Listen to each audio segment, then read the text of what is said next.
Okay, so what are we doing this time? All right, we're gonna go see a retired bull rider who I think is a former world champion, and he's actually written a book about his time riding. His name is Abe Morris. He lives in Aurora, Colorado, and I don't know what he does for a living right now, but he's written a couple of books. He'll tell us about that. He's hopefully gonna give me some pointers. We can learn about how he got started, show us some of the stuff that he's done, and maybe turn us on to some people who have the bulls we can go check out later down the road. And then and also I wanted to ask him about the gear that's involved and stuff that I should buy and stuff that will be provided and where to find the cheapest gear and that kind of stuff. So that's basically what we're doing today. Cool. This is what happens when you're 20 below zero in Colorado and you leave your Pepsi in the car. So I had to buy another one. So that's smart. That's why we're learning all this stuff in the winter. That's the best time to learn how to bull ride, is when there's a bunch of snow out.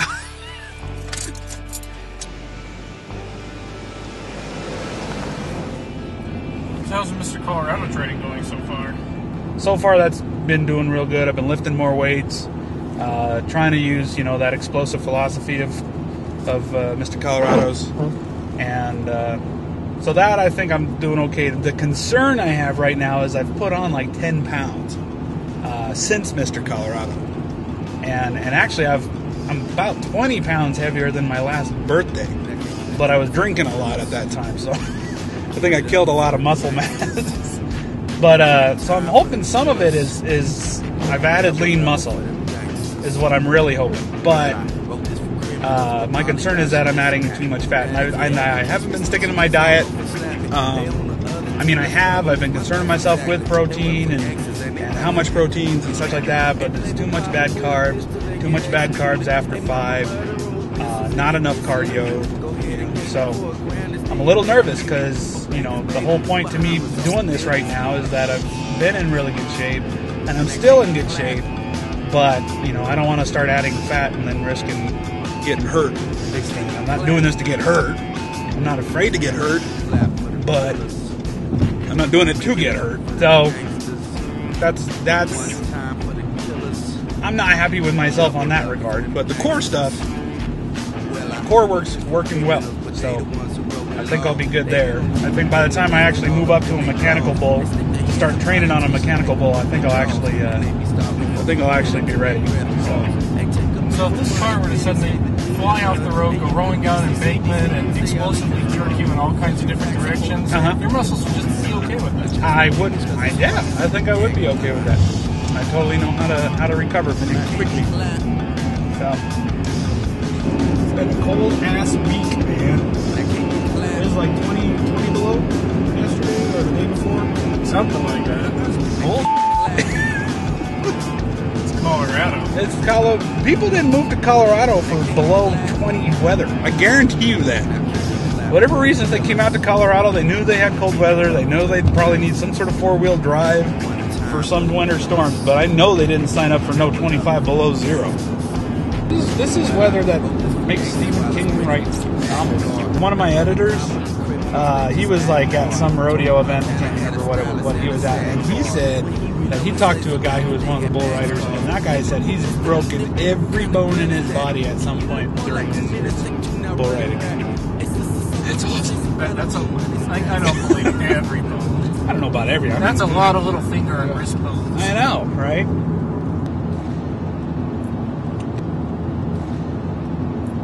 Do you know today is actually National Velociraptor Awareness Day? What? Yeah. We're at the home of Abe Morris in Aurora, Colorado. Watch your step, Michael. Don't fall over. I'm fine. So he just came. He just came from the office, so we're gonna see what little memorabilia he has and what advice he has for him.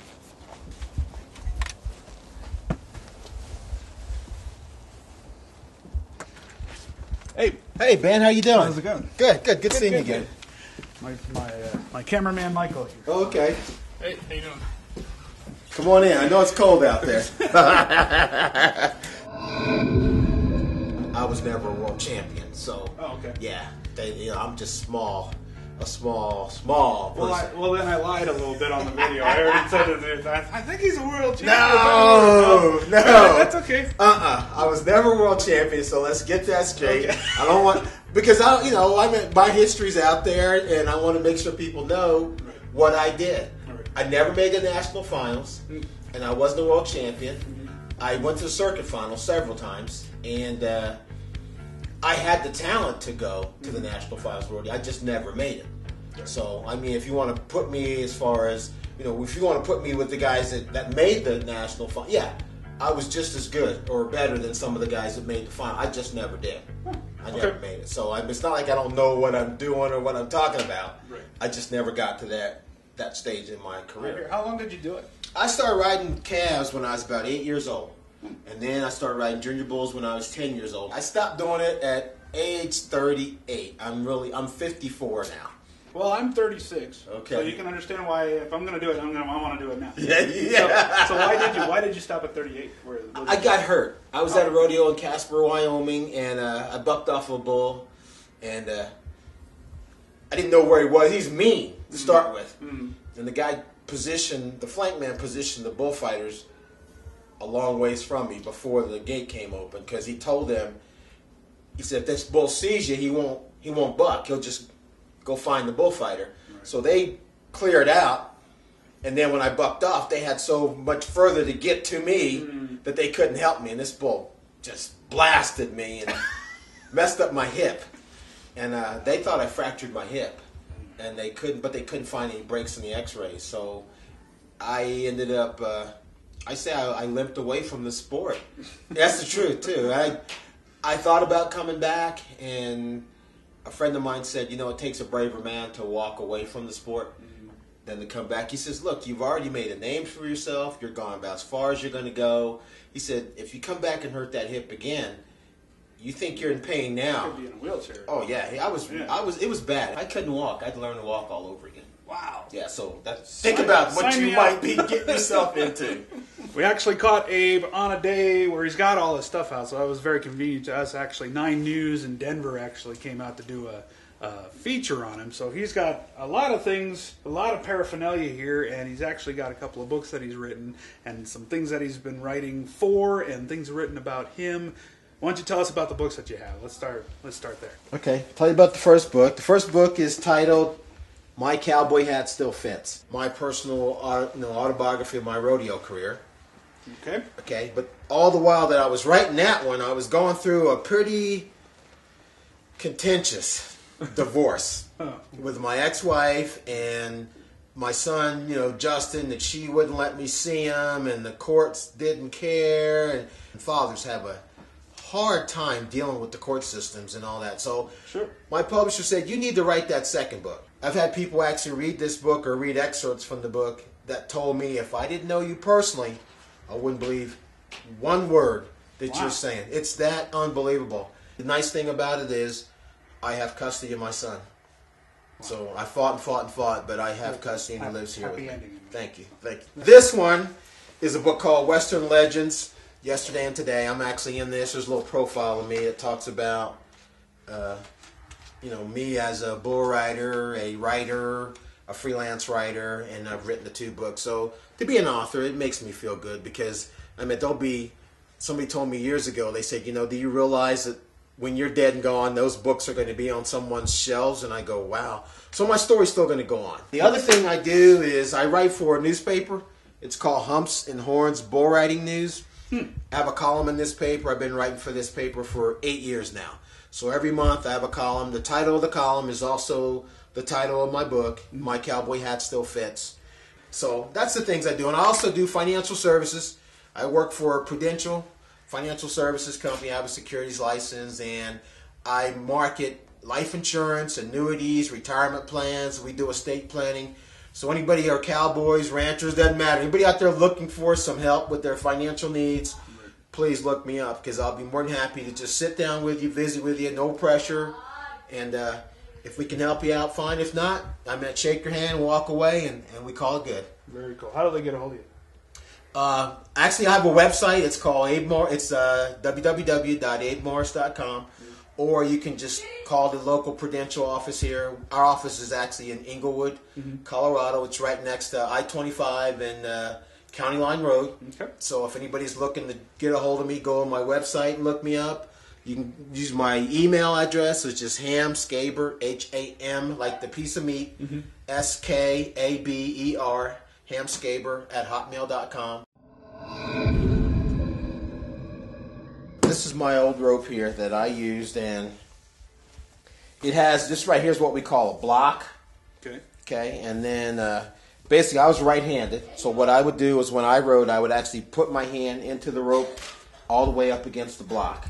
Okay, and this right here, you always want to have about 2 to about 3 lengths of fingers to put your, because it kind of gives you a gap. But what happens basically, though, is when you're kind of tied in here.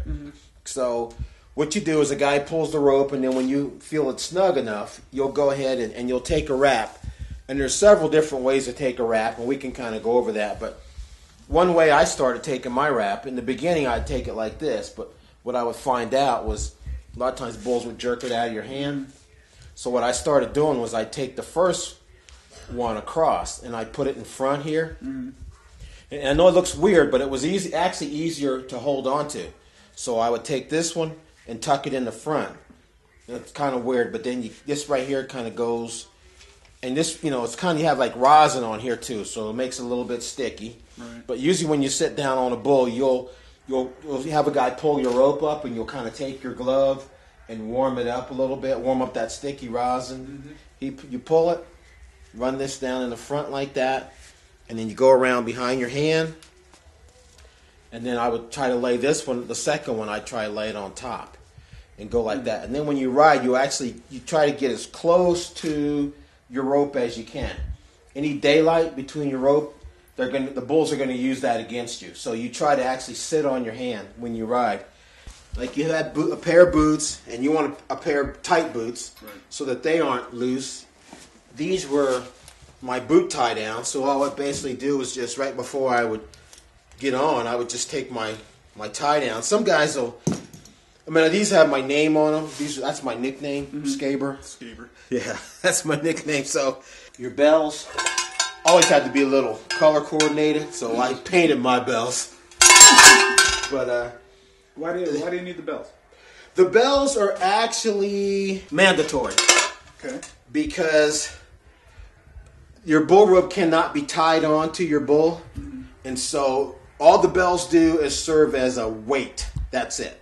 No other purpose for the bells, just weight. My shaps, these are old.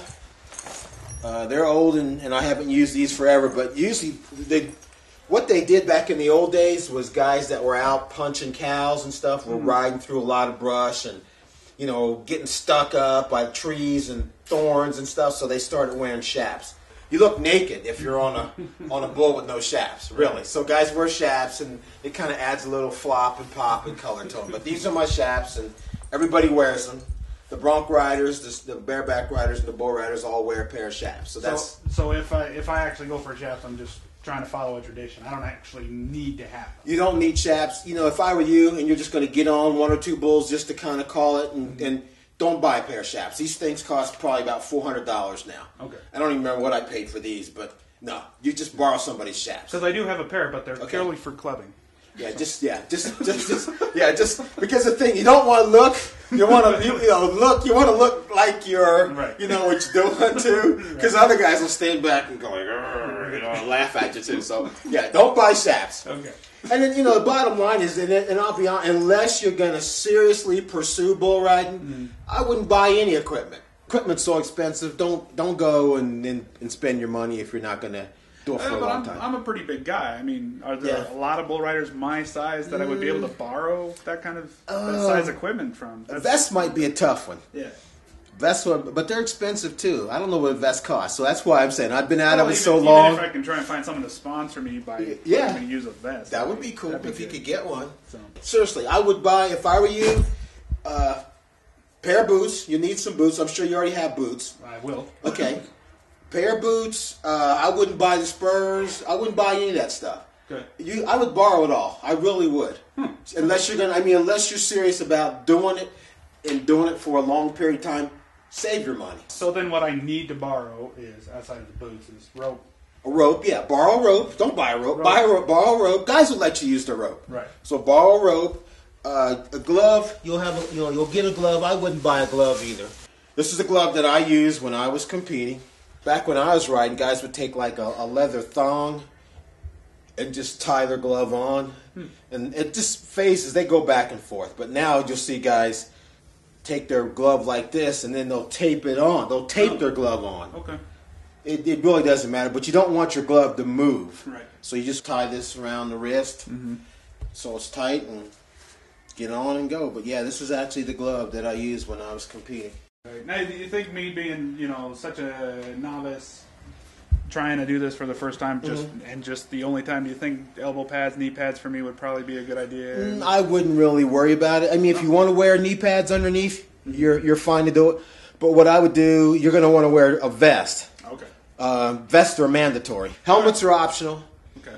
Most of the guys that wear a helmet have already suffered a serious head injury. If you see guys on TV or at the PBR or the PRCA rodeos and they wear a helmet, more than likely they already got hurt. Okay. Then they start wearing it. I think I'm going with a helmet. Okay. Anyways, yeah. Oh yeah, that's fine. I'd rather not wear one after the brain. Yeah, no kidding.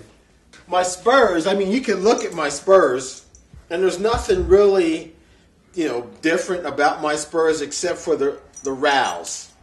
And these are the rowels. It was kind of a thought pattern that if you had rowels that were pretty much locked down, solid, that bulls, what happens was they're jumping and they're kind of expanding, and if you have your feet locked in solid, they're just going to keep blowing them out. Is the kind of the theory. Right.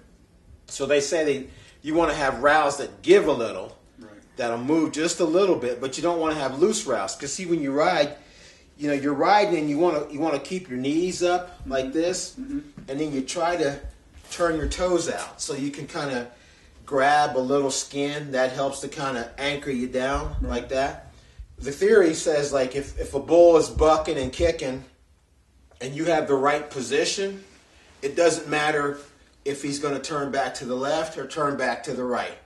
Don't worry about it, because they're going to take you with them. I mean, if you have balance, a sense of balance, and you have everything in the right position at the right time, when they hit and they start to turn back, as long as you're locked down and you're solid, you're going to go. So you don't have to go, is he going to go to the left? Is he going to go to the right? If you're squeezing tight and you got your legs down, he's going to go. And things happen so quick. I mean, you don't know. You don't have time to think that, boom, he's going to turn back to the left. No. A lot of times it's like this. You're like this, and then you're over here, and you're going, oh, he's spinning to the left. I mean, I thought about that, to the right, but I mean, it's been rare. I mean, usually, because you don't feel, you're just there. All of a sudden, you're boom, boom, and whammo, you're gone. And they're going. But, I mean, you're conscious enough that he's spinning left, he's spinning right. You are probably going to black out. and I'm not telling you that to be me. You're going to black out. I'm going to tell you that. Okay. I guarantee you. You just remember that thought, okay? You are going to black out. Shoot. Okay.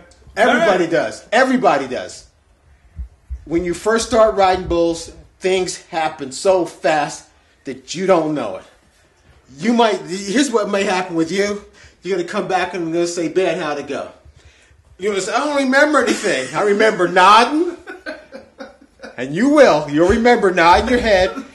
And you're gonna see the bull move. Okay? You're going to be like this. You're going to see him move. You're gone. And when you wake up, you might be on the ground. Like, dang, I don't remember anything. That happened too quick. If you get on about 10 bulls, you won't experience that. First 2 or 3, you're going to go like this. Wham! You're gone. And you might come back. A lot of guys come back, but usually about a second later, things are starting to happen. And you're going, oh wow, I'm on a bull. Then you're getting there. You're getting there. But I'll guarantee you the first 2 jumps, probably going to buck off. The other thing too, and really remember this too, first time you get on the bull, you really have to get out over them the first time. You have to, because when they leave there, it's gonna push you back. So, and it happens to everybody. You know, they'll get on and they'll sit straight up like this, and their eyes are all wide, and they look out and they go, okay, like this, and that bull turns and they go like this. Well, you're lost. Right. You're gonna buck off immediately. Right. So, first time, you really have to make yourself stay down. Don't worry about the horns. A lot of guys are going, oh, if I get too close, he's going to hit me. Well, mostly, though, you're going to get on and you're going to squeeze tight. That's the biggest thing. Squeeze tight with your legs and just kind of go with the flow. You know, more than likely, you're not going to make the whistle. I can tell you that right now. You're not going to make the whistle. You don't want to land hard and hurt yourself. Right. And that's what it's going to boil down to. But a lot of it, too, is here. You know, there's guys that they have no business getting on bulls because they're going to get hurt. Right. You know, if you're going to do it just for a couple times, no big deal. But guys that want to go out and make a living or whatever, you know, it's a tough sport. It really is. It's a mental game. And when guys start doing things that are kind of getting to their psyche, right, it gets worse as you get on, as you keep going, because you lose your. You have to have a ton of confidence to be a good bull rider. You have to. There's no ifs, ands, or buts about it, because you're going up against an animal that weighs about, say, 1,600 pounds. Right. And if you think you can out-muscle him, you're crazy. Right. You know, the other thing about it, don't worry about being scared. Everybody that gets on bulls is scared. I'm going to tell you that. Everybody. And if they tell you they're not scared to ride bulls, they are telling you a lie. If you're terrified, don't get on, because you're going to get hurt. But, yeah, be scared. Be nervous. I knew guys some guys would throw up. Not very many of them. That's the truth. I mean, veterans. But not very. I knew one guy. He was a good bull rider, but they said he'd throw up every time before he got on. He was that nervous. But he was a good bull rider. Right. He qualified for the National Finals Rodeo. He was that good. Wow. So, but, you know, if somebody said, hey, you scared to ride bulls? And they say, no, not me. Lie. It's a dangerous sport, and I'm honestly surprised that more guys don't get killed. Wow. You know, they say football is a game of inches. Riding bulls is definitely a game of inches, without doubt. It's crazy. Like I said, I hope the book sales go up. I hope my financial services career goes up, and I hope you have fun getting on and pursuing your bull riding too. It'll be fun if I can remember as much of it as possible. So that's I'm not going to have enough to write a book, that's for sure. That's probably right. I remember not in my head. And that's about it. The end. Yeah. Oh, okay, good. Yeah. Well, Ben, thanks for coming by. That's not a problem. Thanks for the chat. Yeah, sure. The info and the gear. I'm excited. Good. So, you know, and if there's anything else that I need, I'm going to obviously hit you up. Okay. So, and hopefully maybe even you can make it out and watch me do it. I don't mind at all. So you have my contact information. I wish you the best. And like I said, it's a crazy sport, so welcome aboard. People keep calling me crazy, so maybe it's for me. Okay. You take care. You drive safe, too. A little snow out there today. Yeah, thank you, Colorado. Okay.